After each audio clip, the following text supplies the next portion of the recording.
At the end of yesterday's episode, we were doing something like this, and I was trying to rotate this around so that it could be seen in sort of a three-dimensional way. When you look at a two-dimensional object that actually has three dimensions to it, if you can see it rotating, well, it gives the illusion of three dimension, even though you're looking at a flat screen. Okay, enough about that. Now, if I let this turntable, and that's what this is a record turntable. If I let it turn at 33 1/3 RPM, which is the slowest it will go, it turns away too quickly. I'll show you. Now, if you were to have to watch something like that close up, you wouldn't really see anything. You'd get the general shape of it, but you wouldn't see the detail. And I was thinking how much nicer it would be if this thing would rotate slower. And then I remembered a little camera gadget that I bought some years ago that does turn slower, but it almost turns too slow. But I'll show you, and I'll show you what I think I can do to take advantage of this slow rotation. Well, enough talk here. I'll show you. Okay, this is it. It's a camera rotator. It's for panning very, very slowly when you're doing videoing.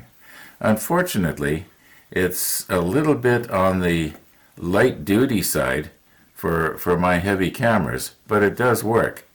It's got a 1/4 by 20 thread coming out of it here, so that you can screw your camera down, or most cameras will screw down on it, and it will slowly rotate. And what you can do is you can set it so that over a period of, say, 5 through 60 minutes, depending on how you set it, you can have it rotate anywhere from 15 degrees to 360 all the way around.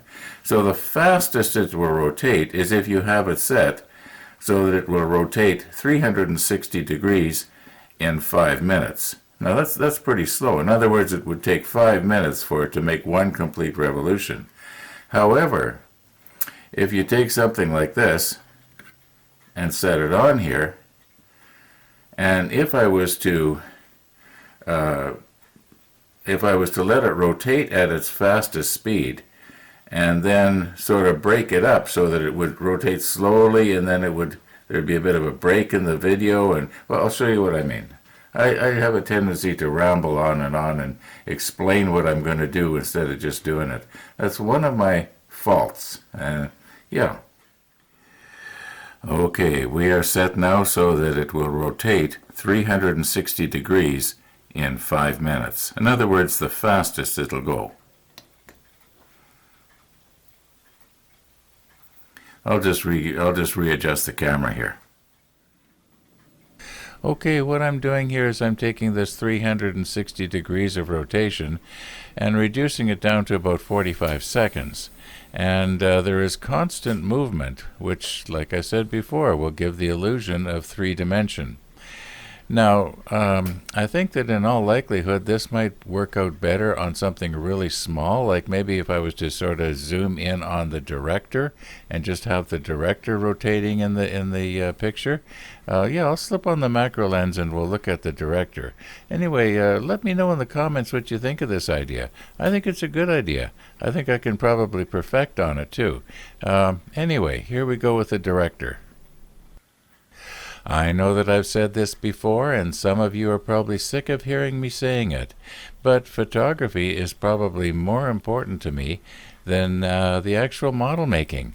Yeah, I enjoy setting things up and trying to do the best I can, get the best image I can, and lighting and angle and all that kind of stuff. I probably think about that far more than getting the flashing off of the part, as you probably picked up on. Anyway, yeah, earlier this morning I was watching somebody and they were trying to show something, and I was thinking, oh my goodness, if only you'd take an extra 5 minutes and set up a tripod, or take an extra 2 minutes and override your exposure so that little area that you're trying to actually show us isn't so overexposed that we can't actually see it. Yeah, things like that. That's what I think about. Now, to this other person, that didn't really interest them. They were interested in something else. Well, that's all right too, I guess. Anyway, sorry to be labor this a little bit, but anyway, what do you think? Okay, steps 33 and 34 are done. I spent a minute here just making sure that we did everything on 34. 33 and 34, they kind of went together. Anyway, they're done. Here we go. 35. I think I got that straight so you can see it. Getting a little bit dog-eared here. Okay, now on 35, we're going to have to bring our hull back onto the model table. And all it basically is gluing these modules that we made onto the hull. I don't know if I want to actually glue them down. Why don't we just get the hull here and okay, let's see, the bow has to face that way. All right, that shouldn't be a problem because I like to have everything square to the way the manual is. It makes a lot more sense when we're looking at it. Although, mind you, it would be impossible to put these things the wrong way around because they're only going to go one way. Everything's sort of keyed. Okay, here I go, rambling again. We all have our faults, right? It is quite a while since we've had the hull of the hood on our model table.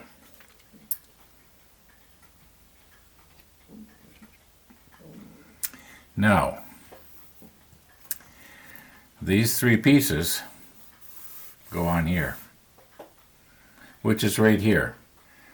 I'll reposition the camera so that you can see what's happening.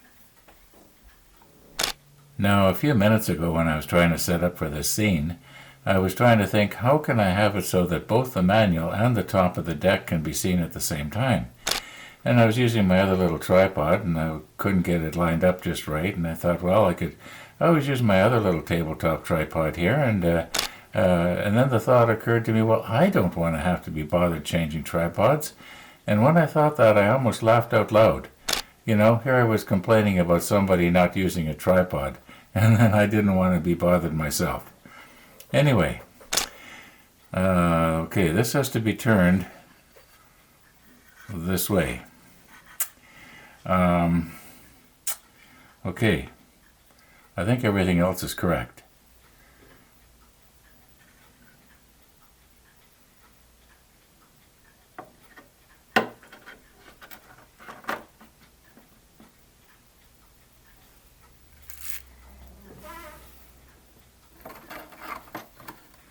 Now these should sort of lock into place here.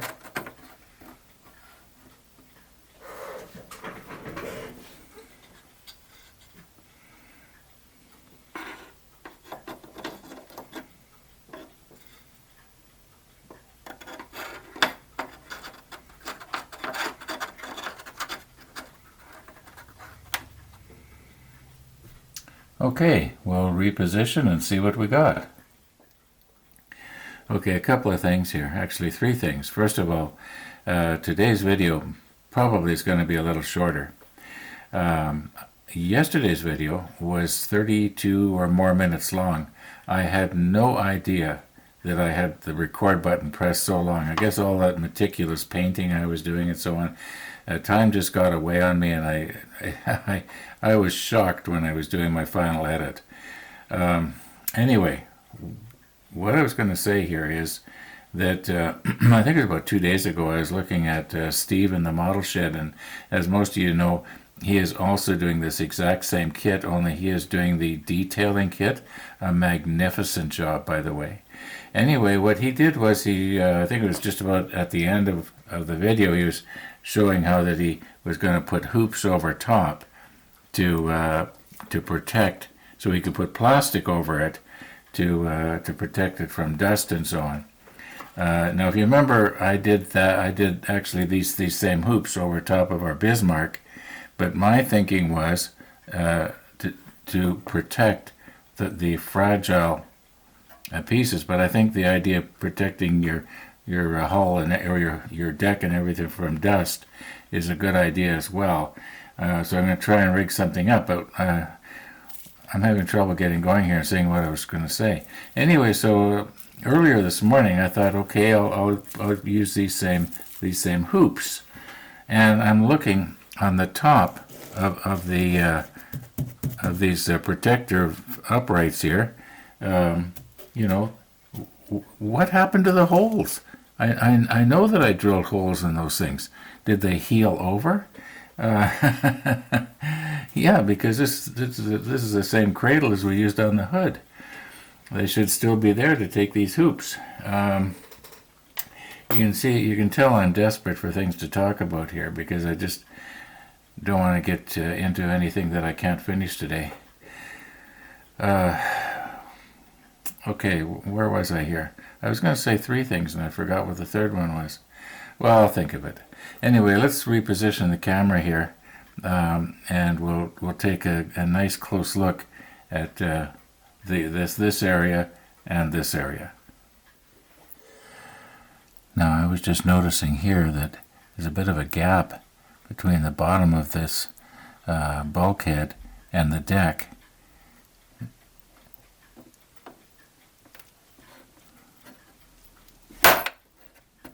Well, that scared me. Okay, I guess it just wasn't quite down all the way. All right, there's no gap now. Gee, my heart's pounding.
Okay, so to that viewer who had wanted to see these modules mounted on the main deck, well, I hope that's what you had in mind.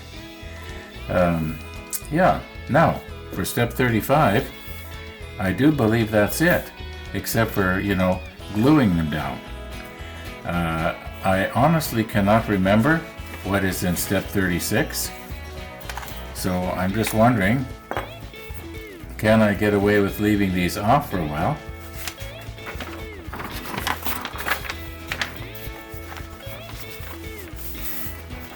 Or do we have to have them in place because we're going to be putting stuff on that we can't put on later if they're not there?